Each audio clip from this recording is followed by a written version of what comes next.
Hi guys, I'm back, and this time we're going to go back into the world of Rise, and instead of going to something dark, I decided to go to some more storybook, fairy tale kind of atmospheres.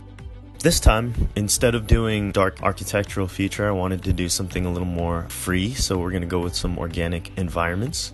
And I'm going to do my shameless plug to the series premiere of Rise, which is coming out pretty soon here. But in the middle of a busy schedule, I realized I really need to start getting word out. And so I wanted to take a page from Rise, a particular page that I was having a lot of frustration with, mainly because I didn't know how to attack it. What I realized I had to do was to go in and just play. I really needed to do some world building. And so I have the two characters here in the dark, kind of looking out into a cottage in the middle of the woods.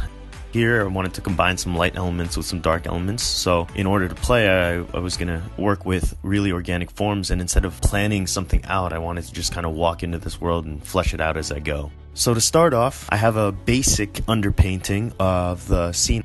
I wanted to create some depth, and I wanted to suggest some light behind a curtain of trees. In the midground, I've got the cottage that the two characters are focusing on, and then in the foreground here the camera sits right behind the two characters who are kind of having a little conversation in a darker corner, kind of looking on the scene from afar. So of course on the underpainting I create a new layer, and I just start going in and start seeing what kinds of forms I can begin creating. I start suggesting things, just kind of overall creating forms here and there to start creating shapes and fleshing out the world. I love rock textures. Rock textures are geometric and organic, and elements of line and color all happening at the same time. So I can do broad strokes of color to create faces of the rock, but at the same time I need hard, crisp edges and corners. So with rock textures, what I tend to do is I take a really fine pencil and I just cross-hatch in varying sizes. So then once I have some kind of matrix of lines, I go in and I start erasing and start chiseling out the rock forms that I need from those lines. And then on top I lay on a thin coat of the paint color that I choose depending on the light needed for the scene, and then from there I go into detail. But what I really like about forest scenes is the contrast between organic forms of leaves against the organic forms of rocks. So you've got really soft forms against really hard edge forms, which make it really interesting to see and really fun to paint. So really quickly I realized I needed to ground the scene with a focus, so I wanted to chisel out the characters a little bit and paint them in just to make sure I don't forget about the whole point of the scene.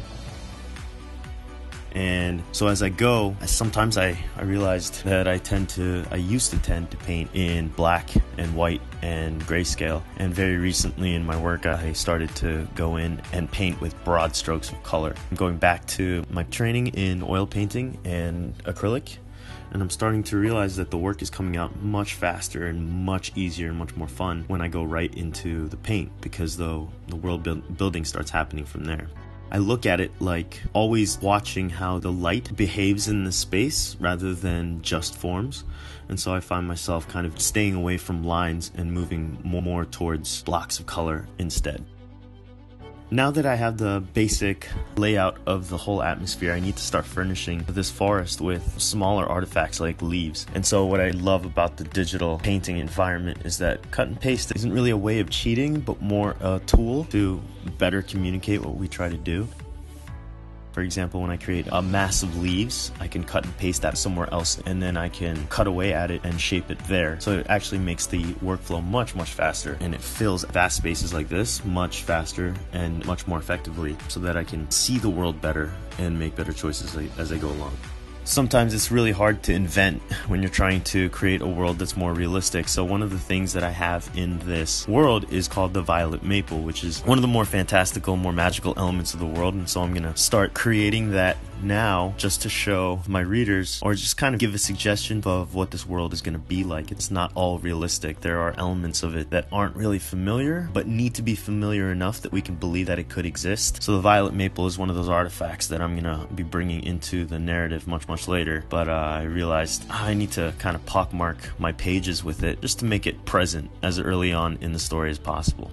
Now it's really important to light the entire piece. As always, I try to paint with light as I go using broad colors, but now I have to actually put in the light source, and I actually have to pay attention to the time of day. I go in with an overlay layer, and this is when I start to channel my Grimm's fairy tales and like my children's books and try to light this scene as warmly as possible, because it's actually a poignant scene about Balthazar giving Queen Zack a lesson about life. And so I wanted to give it that warmth and give it that kind of father-daughter feel to it, to give it the scene some emotion. And so I have the overlay layer, I give it a slight blur to backlight the trees a little bit, and then I wanted to make sure that the shadows in front were cool so that we can really separate the foreground from the background and really push the depth as much as possible. Thanks so much for watching this episode. Hope to get back to you as soon as possible. But don't forget to check out Rise 1 coming from Inhiatus.studios, which is the premiere of my series that is on Comixology through Amazon real soon. So thanks so much for joining me again. Hope to see you next time. Take care.